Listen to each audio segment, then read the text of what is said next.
Amis du jour, chalutations. Pour les petits nouveaux, moi c'est Sekhmet et je vous souhaite la bienvenue dans mon podcast littéraire. Dans mon émission, je vais tenter 3 fois par semaine de vous donner envie de découvrir des livres de tout poil, récents et moins récents. Alors, si ça vous tente, c'est par ici la suite. Aujourd'hui, je vais vous présenter Memoria de Alan Spade, publié chez les éditions Emmanuel Guillot. Dans ce roman de science-fiction, nous allons partir pour une planète Providence appelée Cantor au XXXIe siècle.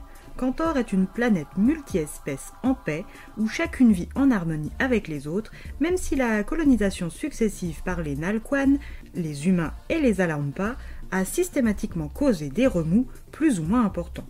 La planète est éclairée par 6 étoiles, la double boule en fusion d'Alcor, les géantes rouges Mizar A et B, et les 2 plus petites Mizar C et D.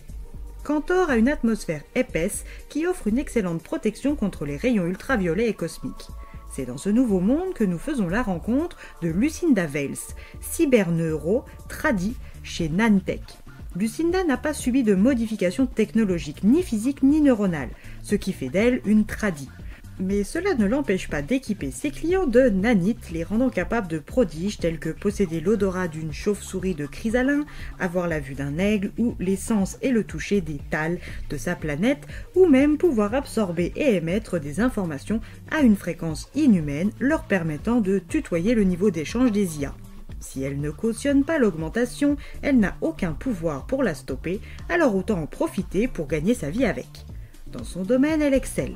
Elle connaît bien le vaste terrain de jeu qu'est le réseau neuronal humain et son habilité à déterminer les réactions quantiques au niveau du thalamus ou des autres parties de l'encéphale lui octroie un taux de réussite optimal et un minimum de rejet. Lucinda a fait ses études avec zèle et s'y est dévouée corps et âme jusqu'à la fin. Son but était et reste toujours le même, amasser un maximum de crédits le plus rapidement possible afin d'acquérir un vaisseau spatial. Avec son appareil, elle pourrait ensuite explorer les astéroïdes de Balakan. Gagner suffisamment pour assembler une flottille de robots qui auront pour vocation l'amplification du minage et des revenus. Gains qui seraient ensuite reversés au fonds pour l'autonomie et qui garantiraient que Cantor reste la planète Providence qu'elle connaît tout en conservant son indépendance. Ce rêve, elle était bien partie pour le concrétiser avant qu'elle ne se fasse voler sa calotte neuronale multifonction héritée de son oncle et 8 ans de sa mémoire dont ses souvenirs autour du vol. Après avoir essayé les méthodes traditionnelles à base d'hypnose, Lucinda en a eu assez et a dépensé quasi la totalité de ses économies pour se faire implanter des nanites mémorielles. Celles qu'elle a choisies ne restent pas indéfiniment dans sa tête et vont, elle l'espère, l'aider à se rappeler. Elle commence à avoir des flashs avec une fillette aux yeux noisettes et aux cheveux doux. Elle ignore qui elle est et son prénom, mais elle pense que c'est sa fille car ses émotions la concernant sont beaucoup trop fortes pour que ce ne soit qu'une enfant lambda. Avant de partir travailler, Lucinda a pris un rendez-vous au centre de santé de Charnastra. Elle vient vérifier si elle a bien donné naissance physiquement à une petite fille. Ses doutes sont vite confirmés. Elle a donné naissance à une petite fille il y a 8 ans, mais aucune trace de son accouchement ne figure dans les archives de données consultées par le droïde du centre. Elle ignore encore beaucoup, mais elle avance, elle le sent. Et elle n'est apparemment pas la seule à le penser, car avant même de pouvoir rejoindre son bureau et sa collègue et rare amie Annette Delsing, qu'elle se fait agresser par un homme masqué aux yeux bleus. Une fois remise de cette attaque, elle rejoint son poste au secteur 481C. Annette et sa curiosité devront attendre la pause déjeuner pour ragoter. Elle lui raconte sa mésaventure et réfléchit toujours trop loin, d'après Annette.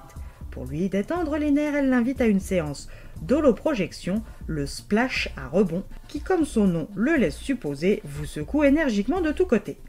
Après leur virée virtuelle, Annette lui propose d'aller s'encanailler sur la planète Idalnas, aussi connue sous le nom de la Cité de la Perdition, afin d'aller dans un bar nommé la 7e Lumière pour y retrouver un certain Vilnia Richer, un ingénieur en ressources holo chez Gentami, qu'elle aimerait bien être dans son lit, mais qui aimerait inclure de son côté une 3e personne.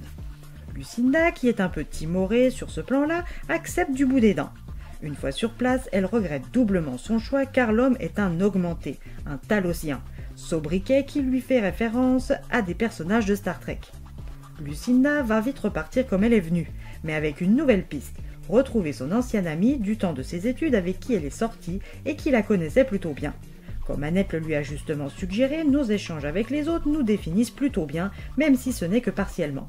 Heureusement pour elle, Kaoru Maishi accepte malgré les ressentiments qu'il entretient encore pour elle. Après une conversation pas toujours agréable pour elle, mais instructive, elle repart avec des pistes. En route, elle est attaquée par un droïde ventouse qui a pris le contrôle de son glisseur pour la faire atterrir dans un espace isolé. Le but est de l'empêcher de se présenter à son travail le lendemain, engendrant son renvoi pour absence injustifiée. Qui veut à ce point qu'elle quitte Namtek? Pourquoi ces 8 ans lui ont-ils été volés? Qui a intérêt à ce qu'elle reste amnésique? Retrouvera-t-elle sa calotte neuronale multifonction et sa mémoire? Et si oui, qui découvrira-t-elle?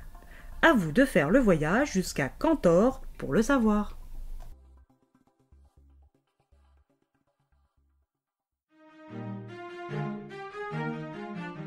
Un roman qui ne manque pas d'informations et de références, et qui, dans mon imaginaire personnel, a un univers visuel entre le 5e élément et les Gardiens de la Galaxie.